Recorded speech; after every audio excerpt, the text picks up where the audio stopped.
For regular videos on ancient cultures and forgotten civilizations, please subscribe. If you would like to support the channel and become part of our ancient history fan community, visit patreon.com/World of Antiquity. Welcome to the World of Antiquity channel. I'm David Miano, and I'm answering voicemails. Let's give one a listen. Hi, Professor Miano. My name is Michael. I've been reading Under the Influence, How Christianity Transformed Civilization by Alvin J. Schmidt. In it, the value of life was shown to be very different than how, Judeo-Christian culture is, and modern culture in general, to, abandon babies and to have, partial birth abortion, etc. And, why was the value of life so little, and that, especially for females, were regarded so lowly? I look forward to hearing from you. Thanks. Have a great day. Well, thank you for your message, Michael. I haven't read Schmidt's book, but I'm happy to comment on how ancient people generally valued life in comparison with modern culture. In my studies, I haven't encountered any explicit statements in ancient sources about the intrinsic value of human life. I don't know if they ever commented on it directly, but I can tell you that ancient sources do express the importance of things like sympathy, empathy, fellow feeling, and fair treatment of others. In the ancient Near East, we have works of a genre we call wisdom literature, which contains proverbs about how to live one's life, and we have legal codes too. And in these, there's no doubt that human life was considered valuable. I mean, you were punished if you took it from someone.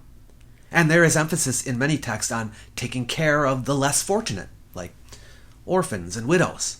This shows that they considered their lives valuable.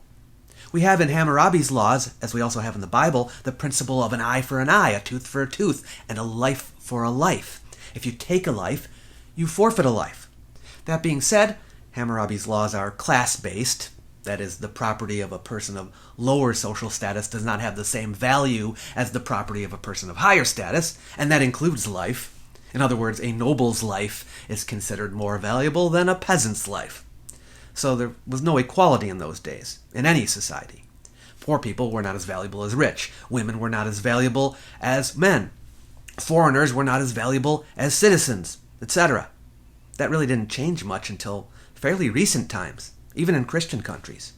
Actually, there's still some question whether we value all lives equally. You ever notice when the news reports a disaster in some foreign land? 425 people dead, and 3 were Americans.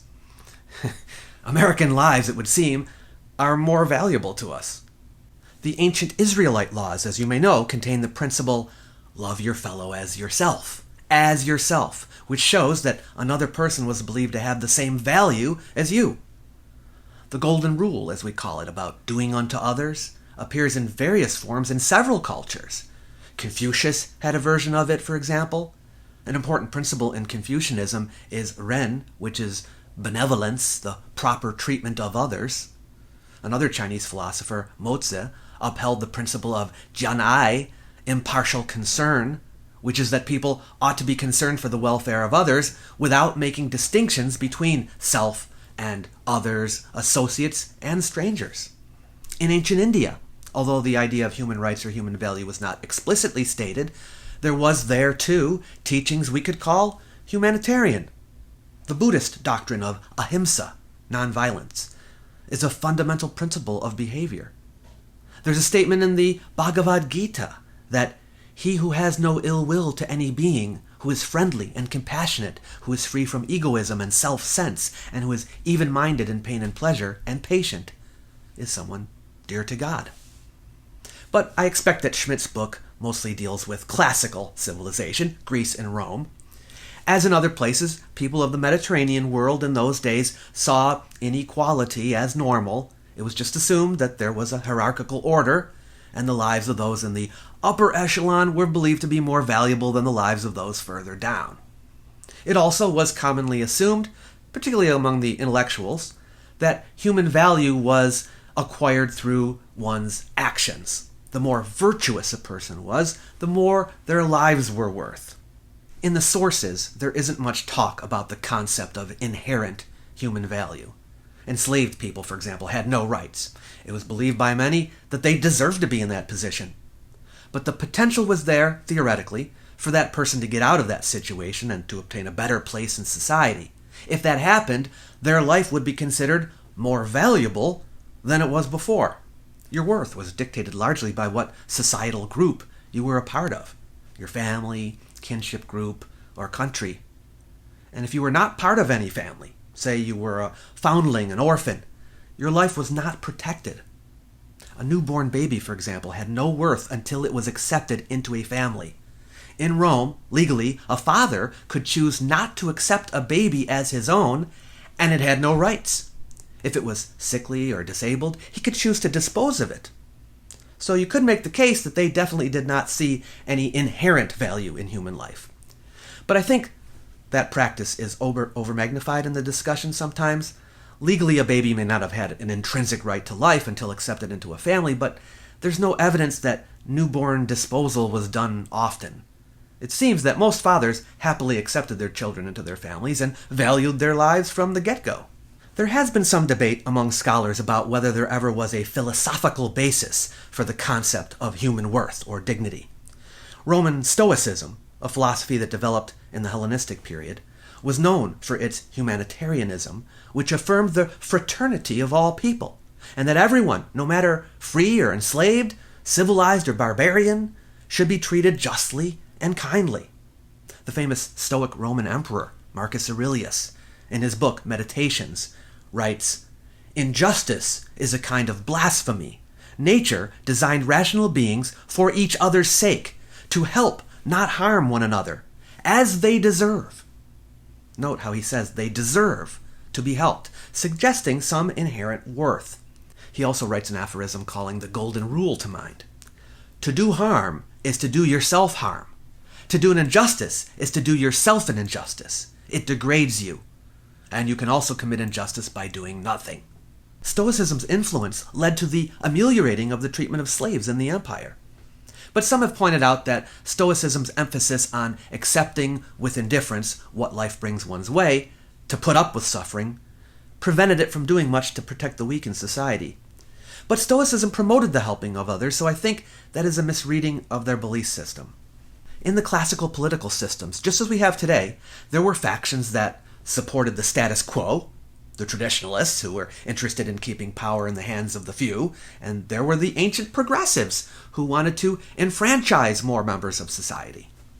Remember that democracy was invented in ancient Athens, and that movement put power into the hands of men of lower classes.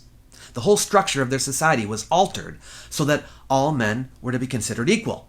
Mind you, this didn't include women, but a feeling of egalitarianism fueled this movement.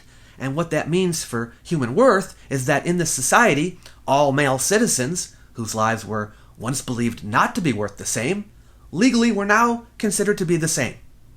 And there was a push by some to continue moving towards complete equality. In Rome, the political faction known as the Populares advocated for social welfare programs, for food to be distributed to the poor, and the giving away of public land to the needy. The leaders of this party used language suggesting that the lives of these needy people were valuable. The opposing party was against such things, of course, but it wouldn't be correct to say that in ancient times people's lives were simply not valued very much. The word philanthropy comes from ancient times. It's derived from the Greek word philanthropia, which means love of humans, and it was used quite literally. The ancient Greek physician Galen, when writing about the reasons why someone might want to become a doctor, wrote, "Some people practice medicine in order to make money, some because of the exemption from indirect taxation bestowed on them by law, some out of love for their fellow human beings, philanthropia, and yet others because of the reputation or honor it will win them." I should add that love of fellow humans was also a reason given for why people became teachers in ancient times. So I guess what I'm saying is that it would be a mischaracterization of ancient society to claim that human life wasn't valued. I agree that it might not have been valued as much as it is today, Even in the later Roman Empire and throughout the medieval period in Europe, even into the early modern period, all lives were still not viewed as equally valuable. But we should be careful not to paint with a broad brush for any time period. Society is complex, and different people in it have different values.